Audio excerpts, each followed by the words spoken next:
জামাতে ইসলাম তো ভালো আছে, জামাতে ইসলাম না বাজে, হ্যাঁ না পাকিস্তানি বাজে, ওরে পাকিস্তানি বাজে, কি আশ্চর্য কথা।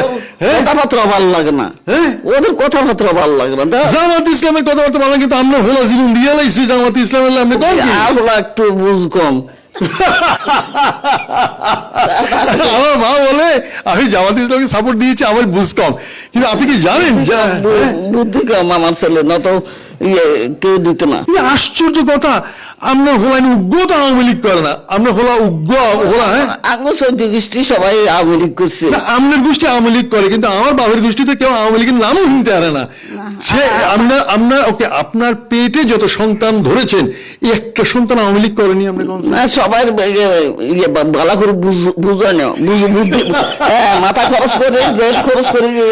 আমার মায়ের পেটে যত সন্তান ধরেছে কেউ কিন্তু আওয়ামী লীগ করে না।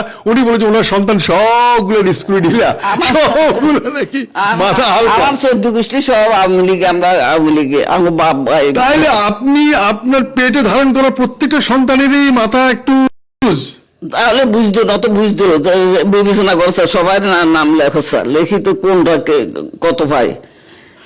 এবার তো জামাতে ইসলামী ক্ষমতা আসার কথা ছিল, এবার তো আমরা তাহলে এরা সুন্দর করে আওয়ামী লীগে দিবে না, আওয়ামী লীগে জামাতে ইসলামের ভোট দিবে না, আওয়ামী লীগের সবাই।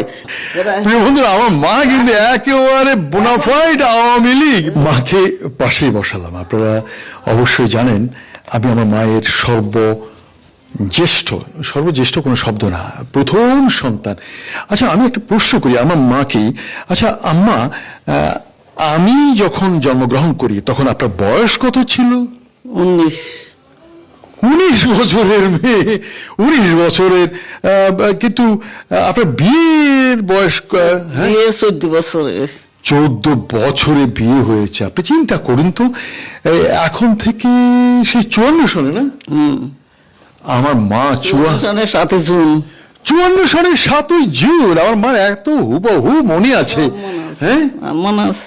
আচ্ছা আপনি বাংলাদেশে কেন থাকতে চান? এখানে আপনার সকল সন্তান সন্ততি নাতি নাতনি এইখানে নয় কেন? না সেখানে নিজের বাড়িঘর, স্বামীর বাড়িঘর, সেখানে ভালো লাগে। এই যাত্রায় আপনার ইনকাম ট্যাক্স সব যে আপনার নামে, তো আপনি রবসাগর বাড়ি কোনটা, টাকা তো ওনার বাড়ি, আমার নাম হলে কি? অর্থাৎ আমার বাবার সম্পদ, কিন্তু উনি সব আমার নামে করে গেছে। আমার বাবা সবই করে। আমার মা জন্ম নিয়েছে জমিদারের ঘরে, অবশ্য স্বামীর ঘরে স্বামী তাকে তোকে ভরপুর রেখে গেছে। গুড ইভিনিং প্রিয় বন্ধুরা, গুড ইভিনিং। আমি বনি আমিন, আমি আছি আমার মাকে দেখার জন্য আজ এসেছি। তো আমার ছোট ভাই জিয়া মোহাম্মদ জিলানি, তার বাড়িতেই আমার মা আছে। মা এমনি ঘুরে ঘুরে বিভিন্ন বাড়িতে থাকছে, ওনার 7-8টা ঘরে ওনাকে ঘুরে ঘুরে থাকতে হয়। তো আমার বাড়িতে এখনো আসেনি। তো উনি গত সপ্তাহে আরেক বাড়িতে ছিল, আমার এক ছোট ভাইয়ের বাড়িতে, আরেকটা ছোট ভাই আছে, সেখান থেকে এসেছে সর্বকনিষ্ঠ ছোট ভাইয়ের বাড়িতে। আজ মায়ের সাথে বসে ইফতারি করবো, সেই সুবাদে একটু সুযোগ পেয়ে গেলাম মায়ের সাথে বসে কিছু কথা বলবো, মাকেও আপনাদেরকে দেখাবো। আর আমার ছোট ভাই বউ উর্মি ইন সিডনি, আপনারা অবশ্য এখানে দেখবেন ট্যাগ করা আছে। ও কিন্তু দারুণ ইফতারি বানায়, খাওয়া দাওয়া সবকিছু। নোয়াখালীর মেয়ে তো, ওরা খালি হাতে এসেও নোয়া জিনিস প্রোডাক্ট করে, সেই জন্য বলা হয় নোয়াখালী। তুমি খালি হাতে আসো, ভরা হাতে বের হয়ে যাও। এবং জন্মদেশের সবচেয়ে ধনী জেলা নাকি নোয়াখালী। তো সেই নোয়াখালীর মেয়ে রাধে ভালো।